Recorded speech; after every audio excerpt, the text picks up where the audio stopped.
തെരഞ്ഞെടുപ്പിൽ പ്രതിഫലിച്ചത് സിപിഐഎമ്മിന്റെ അപജയമെന്ന് ബെന്നി ബെഹനാൻ. പിണറായി വിജയൻ രാഷ്ട്രീയ ധാർമ്മികത കാട്ടണം.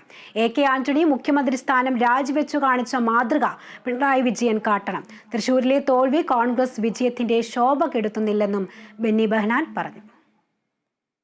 മാർക്സിസ്റ്റ് പാർട്ടിക്കുണ്ടായ അപജയം പിണറായി വിജയന്റെ ഭരണത്തിന് കീഴിൽ ഈ നാട്ടിലെ കമ്മ്യൂണിസ്റ്റ് പാർട്ടി സുഹൃത്തുക്കൾക്ക് പോലും ഉണ്ടായ ഒരു നിരാശയൊക്കെ ഈ തെരഞ്ഞെടുപ്പിൽ പ്രതിഫലിച്ചിട്ടുണ്ട്.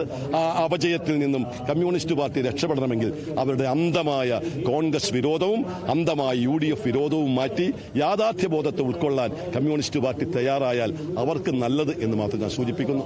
തെരഞ്ഞെടുപ്പിൽ ഒരു പരാജയം ഉണ്ടാകുമ്പോൾ അത് വീഴ്ചയല്ല. തെരഞ്ഞെടുപ്പിൽ ഉണ്ടാകുന്ന ജയപരാജയങ്ങൾ ഒരു ജനാധിപത്യ സംവിധാനത്തിൽ സ്വാഭാവികമാണ്. അതിനെക്കുറിച്ച് പഠിക്കുക എന്നതാണ് ഒരു ജനാധിപത്യ സംസ്കാരത്തിന് ഭൂഷണം. അത് ഞങ്ങൾ ചെയ്തിരിക്കും. മാതൃക കാണിച്ച മുൻ മുഖ്യമന്ത്രിമാരുണ്ട്. ഞാൻ പറയുന്നു, ബഹുമാനായ ശ്രീ എ.കെ. ആന്റണി കേരളത്തിന്റെ മുഖ്യമന്ത്രിയായിരുന്നപ്പോൾ ഒരു പാർലമെന്റ് തെരഞ്ഞെടുപ്പിൽ അന്ന് UDFന് ഒരു സീറ്റേ കിട്ടിയുള്ളൂ. ആ ഒരു സീറ്റ് കിട്ടിയപ്പോൾ ശ്രീ ആന്റണിയുടെ രാഷ്ട്രീയമായ ധാർമ്മികത കണ്ടു.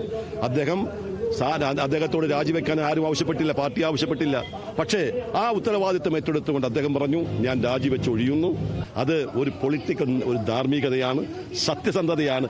ആ മാതൃകയൊന്നും പിണറായി വിജയന്റെ ഭാഗത്ത് ഞങ്ങൾ ഒരിക്കലും പ്രതീക്ഷിക്കുന്നില്ല. അതുകൊണ്ട് അത് വേണമെന്ന് ഞാൻ ആവശ്യപ്പെടുന്നു.